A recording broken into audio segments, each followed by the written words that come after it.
Thank you and welcome. Thank you for registering for today's webinar. IFMA has issued its most recent Global FM Salary and Compensation Report about a month ago, and it's well received so far. The purpose of today's webinar is to provide insight to the current report and how these insights are reflected in the current marketplace.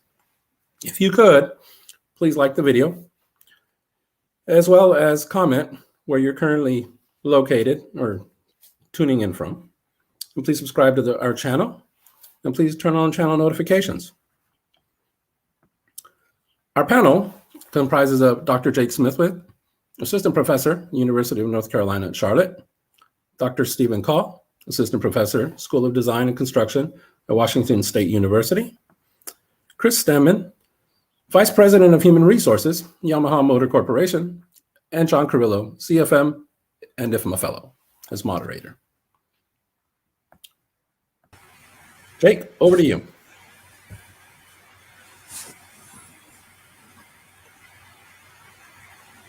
All right, thanks so much. John, did you have any words to kick us off here? No, I think this is very timely to have this review, and in particular, since we've all come out from a pandemic situation environment, there's a lot of lessons learned.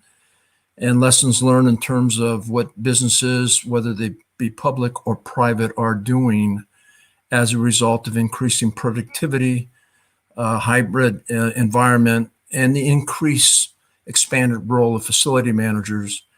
And so this salary survey is really pertinent relative to your career and future and leadership going forward. So we're going to have some pretty good interaction on questions that we'll take after the presentation when Jake has completed.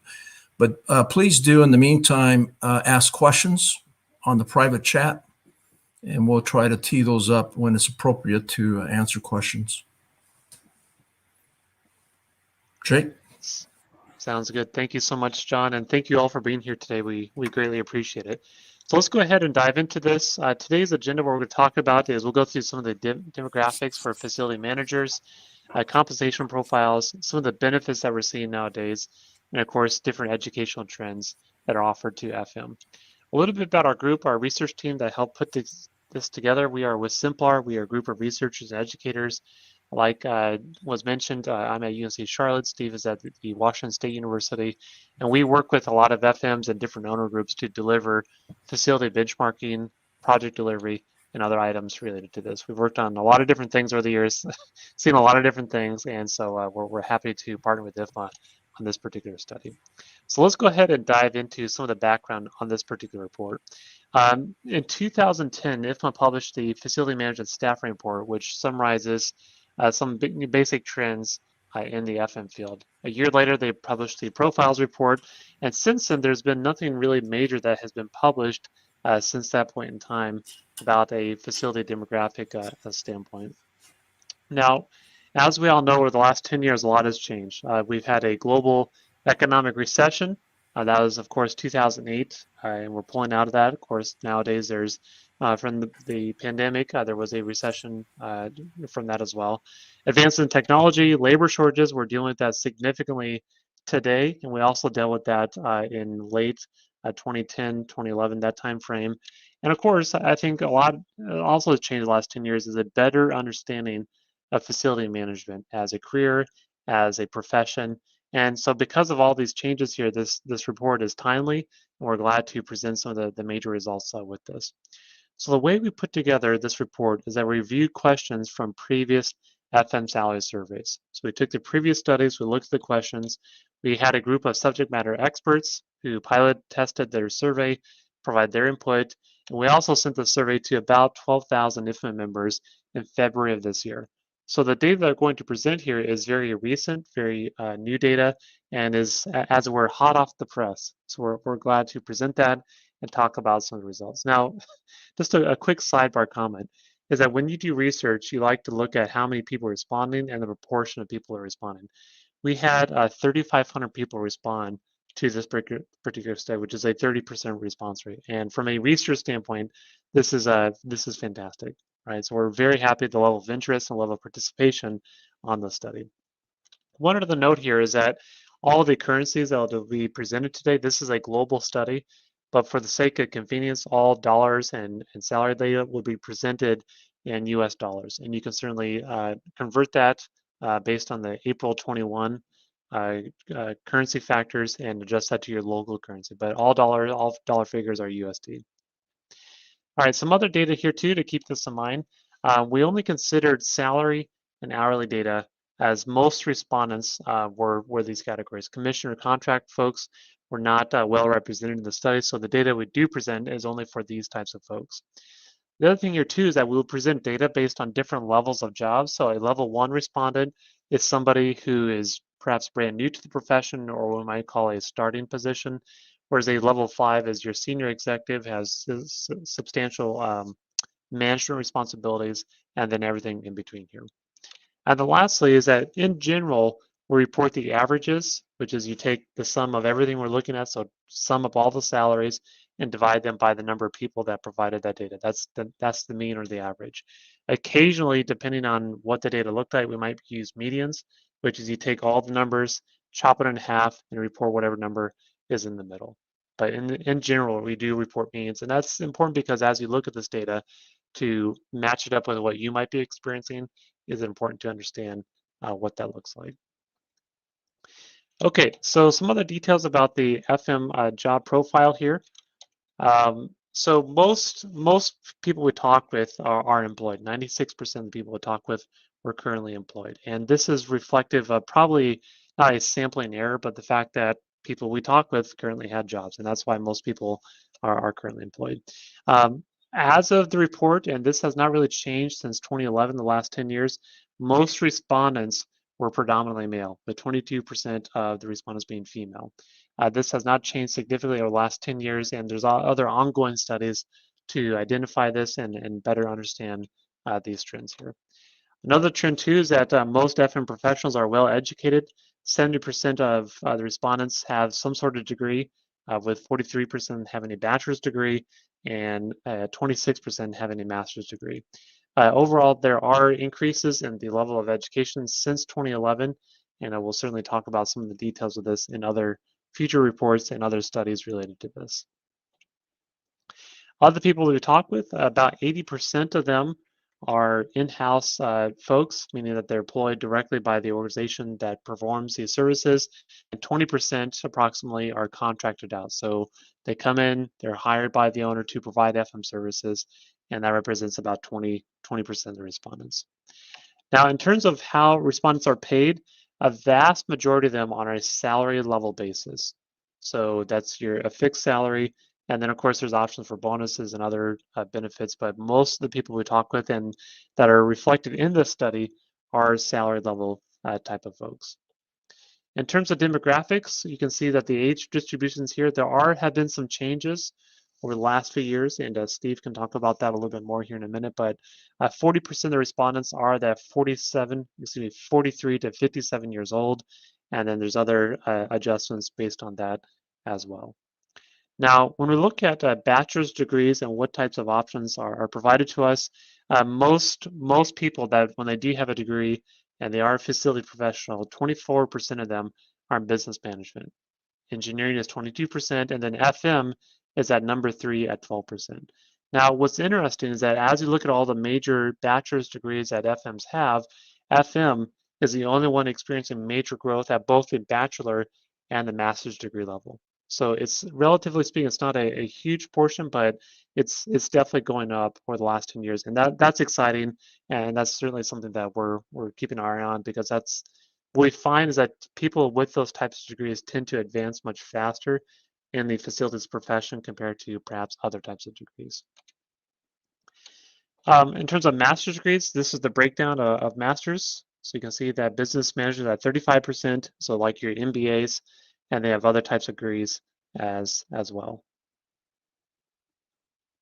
All right. So some other data here too. We do have most respondents are from North America. 70% of the respondents are from North America, but we do have other global regions represented as well. We have Asia and Pacific, the Middle East, Europe, Africa, and of course South and Latin America. right? So we do have a global perspective. Most of the data is from North America, but there are different parts of this as well. And then finally here is the breakdowns by position level. So level 1, level 2, level 3. So this is, again, more responsibility within the organization. A pretty even breakdown throughout the different charts here and different parts of this particular report.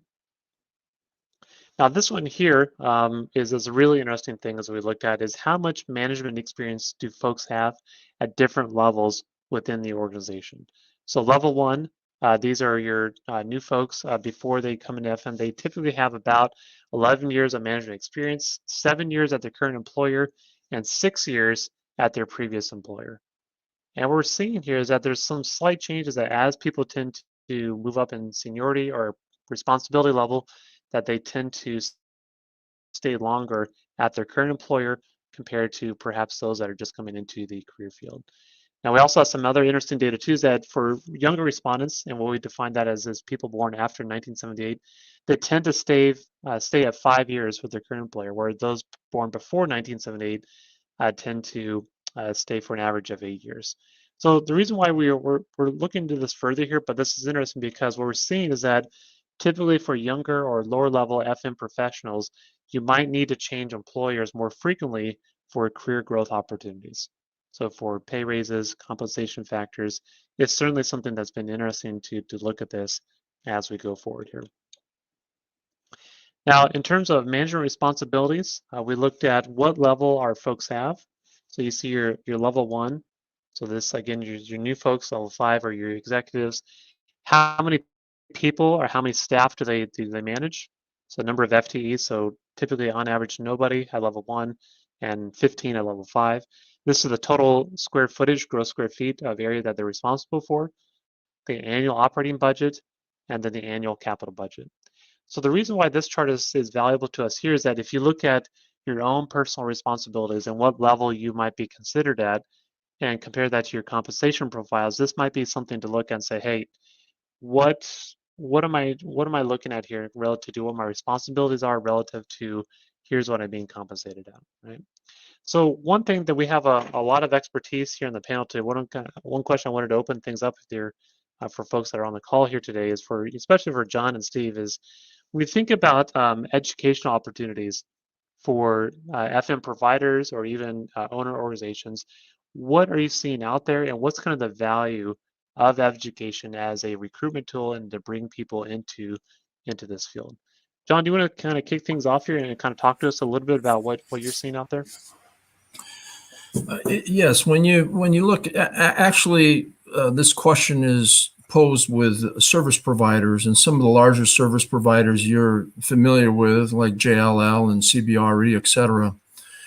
And we do know that when you go to work for these particular outfits, that they do a very good job of providing you and giving you the tools, some education, certification if need be, depending on the industry that you're going into.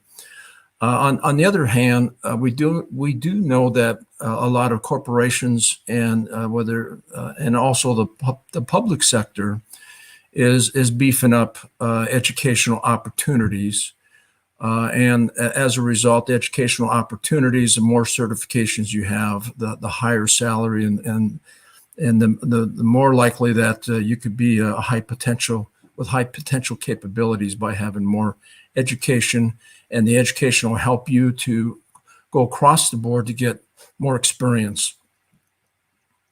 Fantastic. Thanks, John. Steve, what are your thoughts on this? Yeah, just to add to what John mentioned, historically, the succession model within facility management has been growth through the trades and then eventual promotion into a management type position. So many times what happens is an individual, as you reference that slide you just showed, Jake, about how level 1 has 11 years of management experience. That's, I think, important to note because many times that's at a kind of a foreman level, a lead tech type position. So that's kind of unique, I think, in the world of facility management. So what I think we've seen over the last decade is that there's an expectation now that those that are coming from the trades or being promoted into management positions obviously have that technical background, but that they need that management training as well. So the growth of facility management programs is one aspect of that I think is trying to address that need. So whether an organization supports or provides that, the good news is I think those opportunities are available for those that are interested in strengthening their skills in management, and uniquely in facilities management, which is a great trend to see. Fantastic. So that kind of motivates us, or brings us to the next part of this presentation. And Steve, I was hoping you could walk through some of the compensation profiles and what we're seeing from a pay standpoint. I think that's probably what a lot of folks are interested in here. So if you could walk us through the pay side of things, that'd be great. Yeah, definitely. So just to kind of highlight high level some of the compensation, quick facts: average base salary for a FM professional, and again, this is very broad. It crosses all industries, all levels, all regions. Is on average, an FM professional base salary is just under $100,000 per year. That's obviously going to vary significantly by job level, by region, et cetera. And what we've seen is that's about a 9% increase in base salary over the last decade since the 2011 report. Most FM professionals are eligible for bonus. So about 63% of respondents said that they do get bonus as part of their compensation. And average bonus potential is 14%, but again, varies pretty significantly by job level, regions, and industry. So most FM professionals received a pay increase in 2020, which is great news compared to the prior year. And that average increase that the FMs received was about 4%. Now, what does that look like in the future? There's mixed sentiment regarding future pay increases. About 60% of respondents believe they'll receive a pay increase in 2021. Obviously, there's a lot of uncertainty right now about what the future looks like, how COVID will be affecting facility management. But these are just some of the quick highlights of the report. We won't have time to go into detail, but just wanted to highlight those key factors. Worth discussing is base salary broken out by function. So this 2020 report, what's a little bit different from the previous reports, is breaking out compensation by job functions. We all know facility management is a broad field. Facility managers wear a number of hats. So breaking out primary job function, we felt was adding a lot of value. So if your primary job function is in facility operations or architecture and engineering, you're right around that $97,000 range. You will notice that construction, those with primary job functions managing construction and projects are higher, at close to 107, and those with the primary job function within real estate are 117 on average. So you can see that the job function obviously plays a large part in what that compensation looks like individually. Global regions again is a big factor in what compensation averages look like. North America with the largest base salary averages just under 109,000, followed by Europe, Asia Pacific, Middle East, and then in Africa. This is a slide showing, again, bonus eligibility. About 63% of facility managers are eligible for bonus. And then what are the criteria that facility managers are typically being measured off of for those bonuses? Number one, primary is company performance, followed by individual performance, and then even being managed by department performance for those bonus criteria. Primary reasons for base pay increases. Overwhelmingly, the primary reason for a pay increase for a facility manager is simply the annual merit increases. There also are, interestingly, cost of living adjustments for about 25% of facility managers that are part of that base pay increase. And there's some others in there, achieving professional education qualifications, additional responsibilities. We actually broke that out. We tried to see if how COVID was playing a part in a lot of these pay factors. promotions, job changes, employer changes, etc. So now we're going to shift away from compensation details into benefits. Some quick facts on the benefits, again, looking at a high level, is most FM professionals receive retirement benefits as part of their compensation. 95% of respondents in North America receive retirement benefits. Again, we know that that varies. The idea of retirement varies significantly by region. So that detail is provided in the report, but most in North America receive retirement benefits.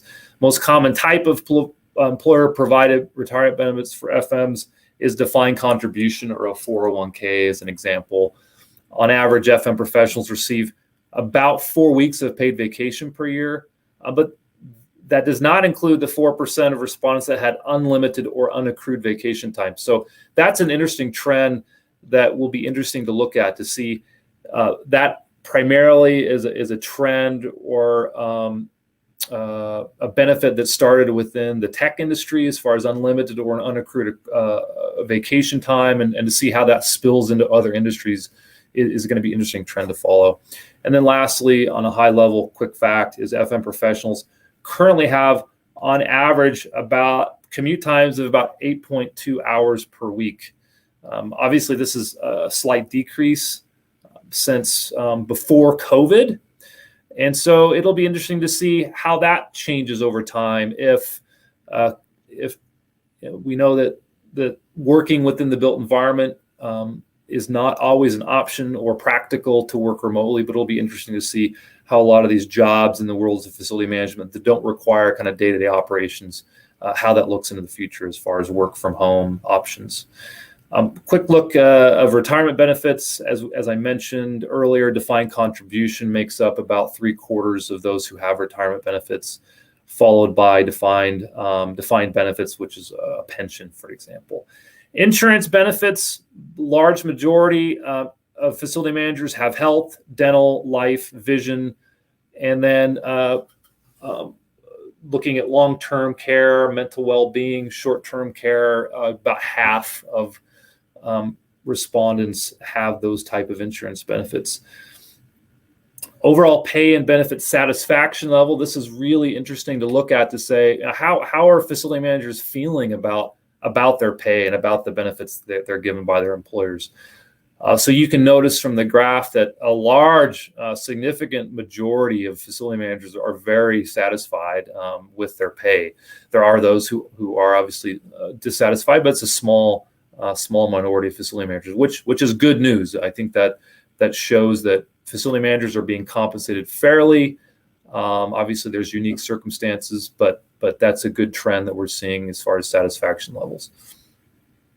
Fantastic, Stephen.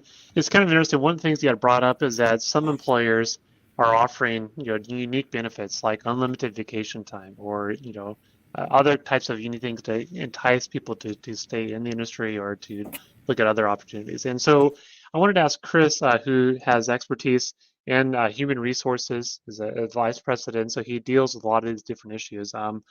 Do you think that these kind of unique benefits will continue? Have you seen them extensively, or what are some other types of benefits that you think will be offered here as we try to attract more people to the facilities profession, and kind of what's your experience been? Chris, can you talk to us about that for a little bit? Of course, Jake. Yeah, thank you. So in terms of thinking that this will continue, absolutely. I think the whole thing what we dealt with the pandemic, in terms of how we're adapting, and the whole idea of work-life balance, and people are rethinking, what is the most important thing to them in terms of what they get out of their employer. They're looking to different opportunities, and we've been hearing the term great resignation, especially in my industry, where people are really thinking, okay, is this where I want to work, where I'm spending 60 hours a week, or would I rather go work at a company that provides more time off, or more opportunities for me to work from home, where during the day they can go to Home Depot and do all these types of things, where they were first, prior to that, stuck in an office or a cube type of thing. And I'm not just talking about facility management, I'm talking about the population as a whole at a particular company. So where we unlimited type of vacation that is something, I don't know if that's going to be the number one opportunity for that employers will offer, but certainly I could see that increasing. At Yamaha, I can't see us doing that because our makeup, our culture is a little bit different and what we offer. But for the high tech companies or the more progressive companies, I'm not saying Yamaha's not progressive, but I'm saying from an IT maybe perspective, I can see that very, very well trending. And then for the more general population of different companies, I can see, the whole idea of being more flexible in their opportunities that they provide benefits or just giving employees more choices. In my mind, I think there's two areas where the future may lie. It's the flexibility of the work environment and then choice. So choice in terms of rewards, where employees will come to an employer and say, okay, for me, pay is more important. So maybe I will take less, benefits because I don't really need those. So I'd maybe want a higher pay. And then maybe for the higher, more generation baby boomers or Gen Xers, they may say, okay, well, benefits and retirement might be more important. So maybe I'll take less pay. So I can see employers doing, maybe choices or giving employees choices. And then the flexibility, which I just talked a little bit before about, is giving employees that ability to, work remotely or, have that flexible time. Yeah, that's awesome. So it seems like a lot of this, Chris, is based on the type of industry we're expecting to work in. So if you're looking, it sounds like what you're suggesting that if a facility professional is looking for some of these other benefits, I mean, it really also depends on where they work at and what kind of industry they're looking at. Absolutely. Yes, very much so. Fantastic. Awesome. Well, let's keep going here. We have a couple other data too, some other things to look at. One thing I'll just be honest here, and Steve, I don't know what you thought, but as Steve and I were putting together this report, I thought job changes and people leaving and doing different things as a result of the pandemic would be a big thing that we saw here. And as we're going to talk about, we didn't really see a whole lot of that. And again, that might be based on who we talk with and who we survey, but there weren't huge changes in terms of people leaving jobs. But for those that did relocate or find a different job in 2020, here's some details about that. About 10% of the folks who talked with changed jobs. On average, it took them about 2 to 3 months to find that new position. 23% of them that did change jobs had to relocate physically, move somewhere else within about 180 miles. And so I think the next major metropolitan city is where most people tended to move. Most employers covered up to about $10,000 in expenses to help people move to where they rolled out here. Now, we're not going to talk about this extensively here, but um, it really depends on how difficult it is to hire people in different positions. Now, I see one question we have on the live stream here is, well, what determines a different levels? Like, what's a level 1 versus level 2 FM? It's based on a couple of things. It's primarily based on your responsibilities and what you're working on with that. So if you manage multiple employees, multiple sites, multiple facilities, then that falls probably into the level 5 category. If you're a level 1 person that doesn't really have management responsibilities per se, that's probably more closer to what that person would be in. So the full report provides definitions about what a level 1 versus level 2 is, but there's certainly details about them. Now, this particular chart and then following chart I'll show you here is how difficult is it to hire people in different positions. And what we're finding here, and probably all have experienced this before, is that the higher up we go in the organizations for these level 4, level 5 type jobs, it becomes increasingly difficult to hire people in these roles. So IFMA is embarking on another report, another study here, is looking at succession planning within facility management. How do we capture the knowledge, the expertise, and the experience that these senior level facility professionals have and help translate that into the newer people that are coming on board here? It's a very exciting topic. A lot of people are interested in it. And so definitely keep your eyes out as we go forward and we work on this particular study. We also looked at global hiring trends by the different regions. So if we look at, for example, in South America, there tends to be much more difficulty in hiring folks, whereas certain parts of Europe and other parts of the western part of the African continent there's certainly differences in how we hire people, right? So the report provides some more details about this as well. And again, this is for all levels, all job levels, levels 1 through 5 as well. So we also looked at the US. Again, we see disparities here in terms of difficulty in hiring folks. So red means, again, it's very difficult to find people, whereas green means that it's very easy to find people, again, across all levels here. There are differences into this. So if you're a services provider that needs to hire FMs, this can tell and provide some insights as to where that difficulty might be in hiring people for these different positions. So this question here is mostly for Chris and Steve here, is that as we look at, you're not seeing just in facility management, but in construction and other types of fields, it's very difficult to hire people in the workforce.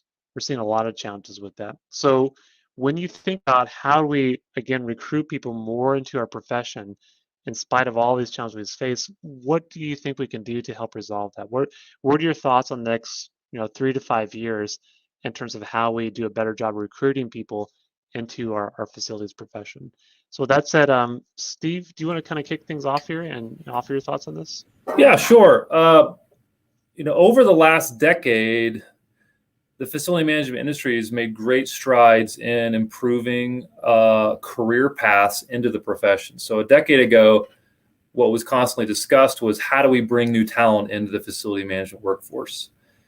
And so that's really a recruitment issue, bringing new talent. A lot of the research that was done was saying we've got to grow FM academic programs, as an example. So 10 years ago, if you wanted to be an accountant, you'd go to university and you get a degree in accounting and you work your way into an accounting firm. There was no clear path into the FM industry. I think there's a slide in the future about the accidental industry, right? People just kind of, ended up as a facility manager. There wasn't a clear path. That has drastically changed. So what's fascinating with the new data showing that entry level recruitment is not, it's moderately challenging, but it's not a big concern like it was 10 years ago. So that the path into the industry is more clear. The profession is maturing. So that's a great thing. The challenge now is, well, darn, we've been focusing so much on how do we get new talent in that we've kind of taken our eyes off the ball about how are we developing talent that's already in the pipeline, already in the organization, and prepare them for these larger responsibilities now that we've got this aging workforce on the senior level. So that's the next big challenge for the facility management industry, is how are we going to develop accelerated succession plans to address this urgent need to fill and train for these senior level roles. So the answers, there's a lot of discussion. I'd love to hear other members of the panel's thoughts on this, but that's the problem. The next few years, I think, is really going to be how are we going to develop tools, educate organizations on the importance of succession planning. So it'll be fun to work on.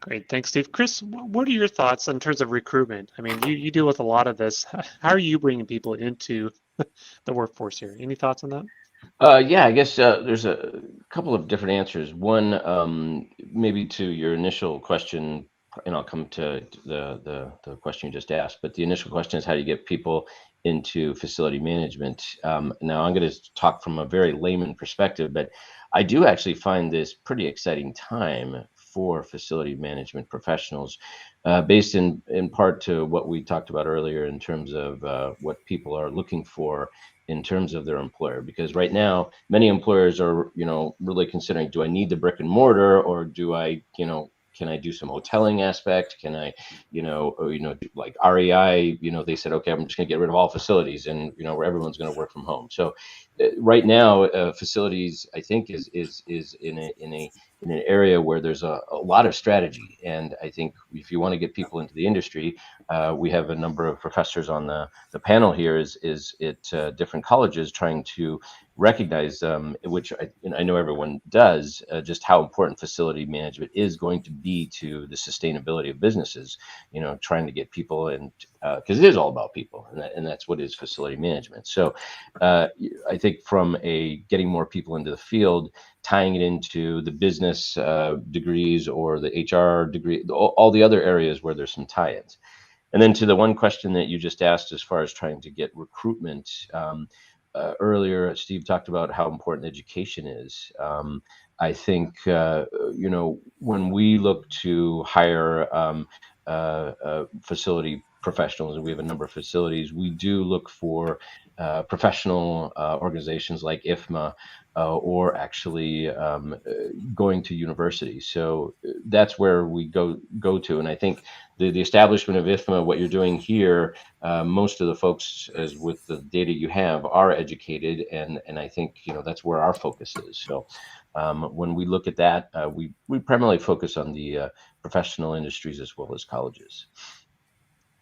Fantastic. And John, I think I saw you come off mute. Did you have some comments here as well, or some thoughts about the recruiting aspect of it?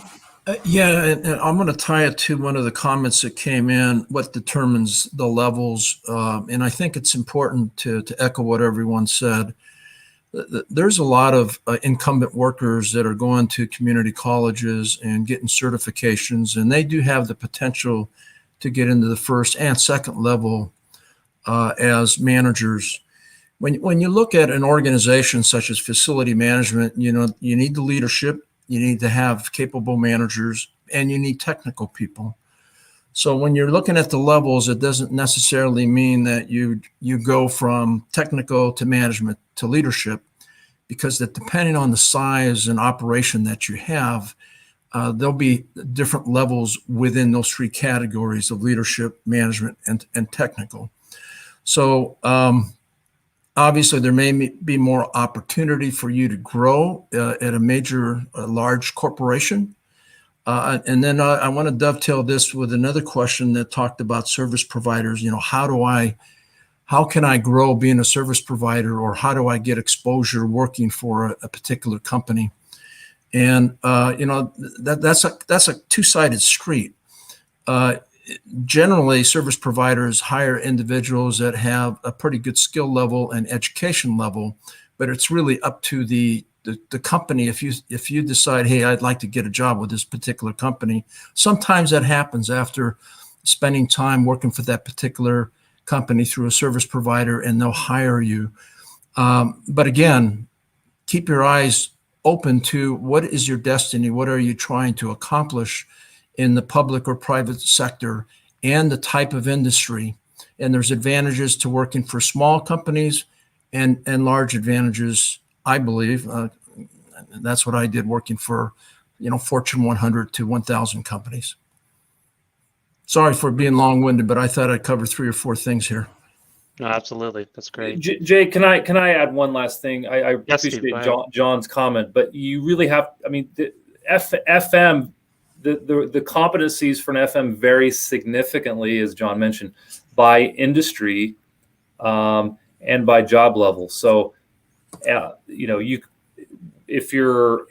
within departments within large companies. So, you might have a real estate division, or you might have a planning division, or you might have an operations and maintenance division. So really, as John mentioned, it's determining, you've got to, determine where it is that where you want to take your career. Because there's so many, that's one of the beauties of facility management, is the breadth of opportunities. There's so many things you can do. And so it's determining where your skill sets lie. If you're really technical, working for a manufacturing company or a healthcare organization where the facilities are more technical, if your strength is in strategy and project management, maybe it's more on the corporate side. So the variety is, and that's one of the challenges of training and developing and recruiting in FM, is because there is no silver bullet as far as if you have these skills, you'll be successful. It really depends on the organization. It depends on the size. It depends on the industry, and it depends on the job function that you're interested in. So a lot of variety. Fantastic. Thank you, Steve. And thank you, everybody else, for those really great insights. Our next thing we're going to wrap up here, which kind of makes sense, is is education, and it's almost like we planned it out, right? So this works out nicely. So FM, as probably all of us have heard this before, but FM is commonly known as the, quote, accidental profession. And I think that all of you, I've talked to numerous FMs over the years and done different things, that you ask them, how they got into facility management. And there's usually a big long story that somehow involves, well, I just stayed here and I never left, right? And so when we think about how people get into this profession, it's really unique here compared to other careers that are much more well defined. But because it's not exactly, or historically hasn't been well defined, the path that we get education in FM hasn't always been clear. And that has certainly changed due to the significant efforts of the IFMA Foundation, FM Pipeline, different academic programs, IFMA as a global organization. There's really been a lot of effort put out there to help address a lot of these concerns here. So we've done a couple studies in this area to better understand what these educational needs are. And I'd like to briefly highlight and hopefully explain why education in FM is such an important thing. One part of the study we did, 94% of the people we talked with said that we need more training in FM. So everybody agrees that we have to get more training. However, 30% of them said that we don't have any internal FM training available to us. So we have a kind of a dichotomy here where you have people that say we need it, and yet at the same time, we don't have anything available. So there's definitely a need here to fill that gap. And I'd like to talk about what are some of those benefits and impacts that are available to us. So as part of our study here, we contacted 7,000 FMs, 6,000 different companies. We had 50 global organizations in FM that represent all sorts of different things. And we looked at what is the value of your FM credentials. So think of the FMP, the SFP, and the CFM. What are those value those credentials to you? And this was done in 2016. And then we also looked at as what is the value of those credentials to the company? So at the individual level, what does that mean? And then to the corporate level, what does that impact have been? We found that a couple of really interesting things. The first thing is that there's a 12% performance gain for every $2,000 invested in people, which is absolutely fascinating. This is, I don't gamble, but if I did, this is something I would take a gamble on. Because if you invest in your people, the likelihood that they're going to get better at what they're doing in terms of education standpoint, the payoff is huge, right? So there's a big gains to have here when we invest in people. And so I just want to kind of open this up for one final question here. And maybe I'll ask John to kind of kick things off here, is that when you think about from an educational standpoint, what value do you see in getting educated as an FM, whether it's a credential, whether it's a degree, or whether it's just taking a class? John, why should we get educated as a facility professional? Well, just before you go into that, I do want to validate your previous slide. I was a frustrated architect that got into facility management. Okay. But quite frankly, education is extremely important. And, I know that a good portion of individuals that get in facility management have MBAs or business administration. And they need to balance that by understanding the needs of the business within facility management, some technical skills, being able to understand processes and systems, gaining experience around technology, digitization, and smart systems is something that is here to stay, and that will help you with your performance. So just to plainly say that you need a technical degree or you need a business management degree, you need to expand your strength with weaknesses that you have. You also need to increase your knowledge, and you can do that with other certifications. And the reason this is important, that through the lifespan of your career, corporate real estate represents 11 different core competencies. And the more experience that you have within the 11 core competencies, the more likely that you'll get on the high potential succession program and accelerate to that 5th level. So there's no one succinct answer to, hey, if I get this educational class, I'm going places. I mean, it's really not a destination, it's a journey. Yeah, absolutely. Thanks, John. Steve, I know you've done a lot of work recently on the research side of things, looking at competencies, as John kind of mentioned, within healthcare, within how do we kind of meet these different needs. Can you talk to us a little bit about, think that you are perhaps a younger FM or somebody that's looking at this career field. What are some thoughts here that they can do to successfully help them enter this field and then be successful later on down the road. Any thoughts on that, Steve? Yeah, your original question is, why is education important? And for a perspective of an organization, it's really the key to ensure a competent, sustainable workforce. And so that is a challenge that everyone is experiencing right now, is how do we hire, retain, and grow our FM workforce to make sure that we don't have gaps in what we can provide. So again, you've got the individuals that are hopefully out there recognizing that there's opportunities. They're getting education. As John said, the sky's the limit. Classes on real estate, classes on operations and maintenance, classes on project management, whatever it might be to develop your skill set. But organizations, I think, are now recognizing that they have to take responsibility to internalize those training opportunities. Healthcare specifically, a lot of the research I do, they are struggling with attrition challenges. And if you look at how healthcare has recruited and hired individuals in the past, it has been primarily through being in a trade long enough that they just have kind of learned the technical aspects and put in a management position and hopefully figured it out over the years. And so that model of learning through osmosis, of being somewhere for 20 years and hopefully you figured it out, it's not working. It used to work, but it's not working anymore just because of the retirement of the baby boomers. So we've got to find a way to accelerate that recruitment and that succession. And so that's about training, and it's about competencies. It's identifying the competencies that are necessary for that specific job within an organization, and then developing training programs around helping individuals to develop those competencies. So organizations are really, it's incumbent upon organizations to really proactively identify these things and work on them instead of just hoping there's something out there that's getting done. So that's a big shift, is organizations are really saying, wait, we've got to take matters in our own hands. We've got to develop training programs. Service providers have done that historically. That's a major advantage that they have, is their business is FM, and they've developed training and development for their employees, but individual organizations are struggling to wrap their arms around this. So that's a trend I think we'll see moving forward as things continue to be a challenge on workforce development. Fantastic. Thanks, Steve. Yeah, and we've got really interesting comments too. So we're approaching the end of our discussion here, but Tracy makes a great point that she started as an interior designer.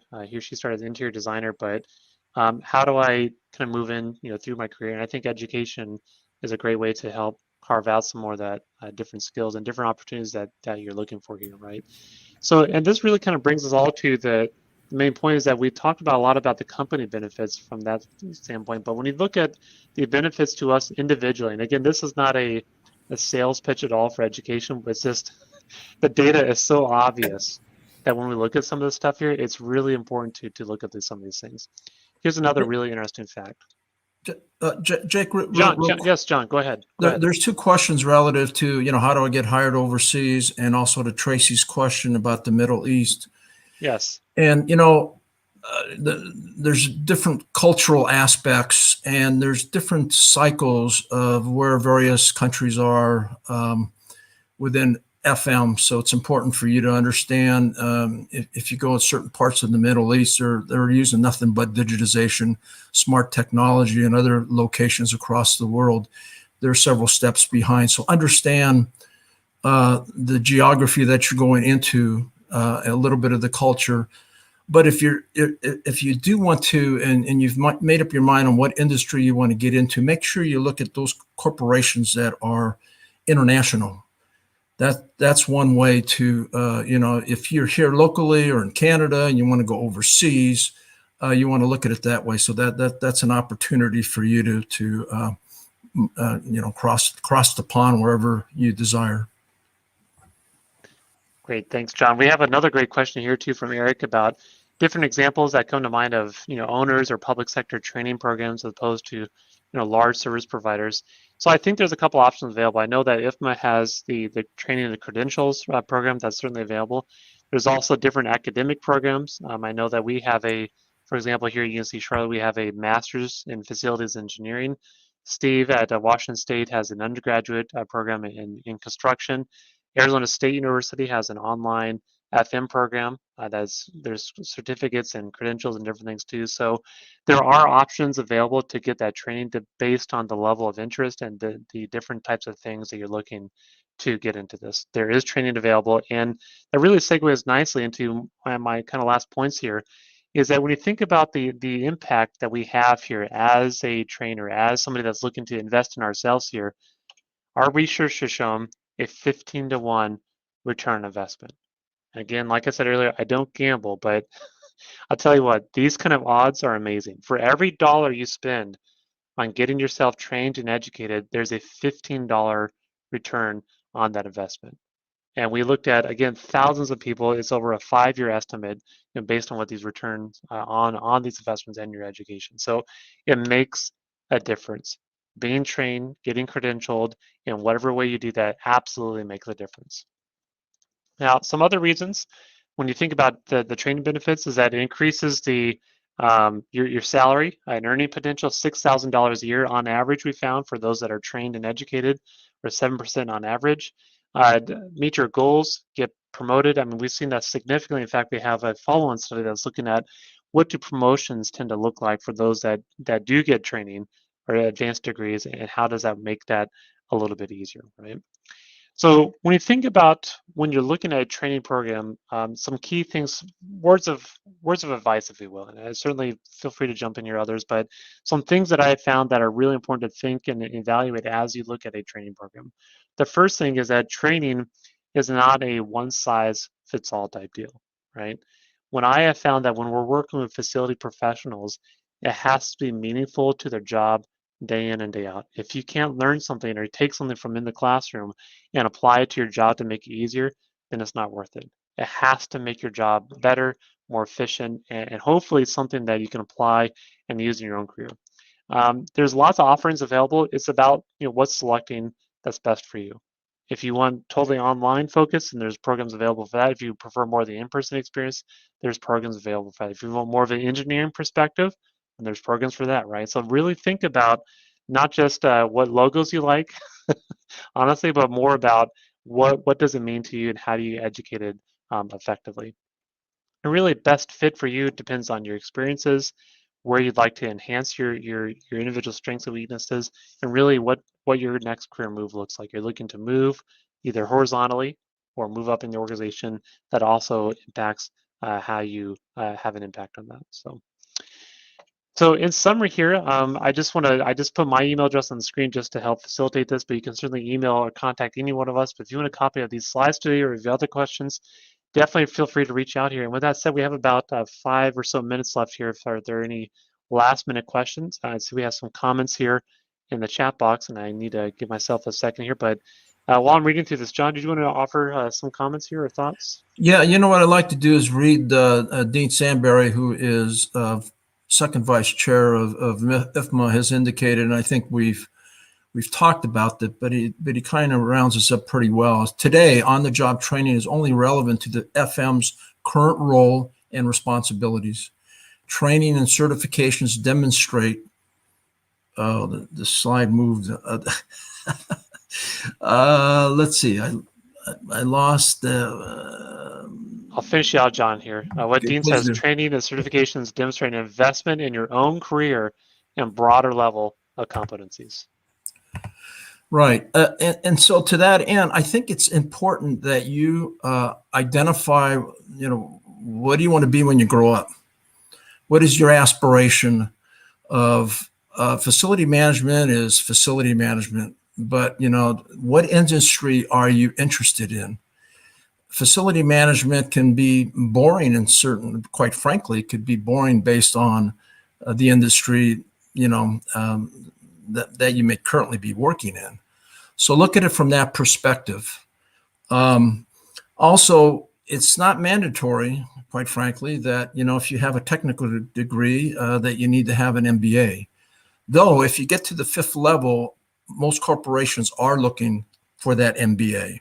But if you have aspirations of being very technical from a design and construction point of view, or from the point of view of integrating systems and processes with digitization smart systems, then there's a way for you to get to that 4th and 5th level, but not as a leader, but as a technician.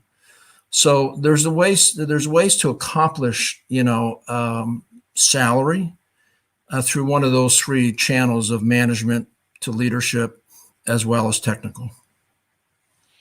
That's a great point. And Chris, I wanted to ask you a question here too. Is that we see a comment from Dean that says, training or education is not a one and done type deal, right? It's a lifelong pursuit that we're trying to understand and get better at here. So, Chris, from your standpoint, from an HR perspective, when you're looking at 2 candidates, one who's clearly gotten trained and educated and invested in themselves versus somebody who perhaps not as much, how does that change those back of the office conversations when you're looking to perhaps promote folks? Can you talk us about from an HR perspective on that? Yeah, of course. Anybody who has put enough time and effort into educating themselves, especially in the FM area, it just adds face validity to them, even without diving into their competencies, skills, their relationships. But yeah, so right from the get-go, it's very important. And then it also just philosophically, I think it displays one's own desire to self-improve, and which is always a positive trait, and most companies do appreciate that. Absolutely. Thanks, Chris. Other questions or comments?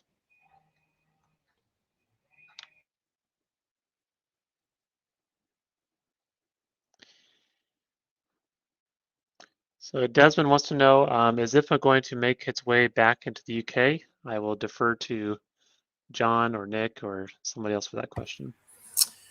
I don't know that we can answer that, except to say that we do have a large contingent of individuals in the UK that are IFMA members. There's a lot that has happened recently with various organizations and partnerships that we'll let that unfold, but we are providing a full array and have a healthy number of, sorry about the clock, of IFMA members. So at that point, we will have a presence in the UK. Absolutely. Thank you, John. Well, folks, I got to say it. I'm being serious here. This is probably one of the more enjoyable webinars I've been part of. A lot of interaction. We really appreciate you all being here today. And if you do want a copy of the slides, feel free to email myself or anybody else on the call today here. Any final words of wisdom from Steve, Chris, or John here?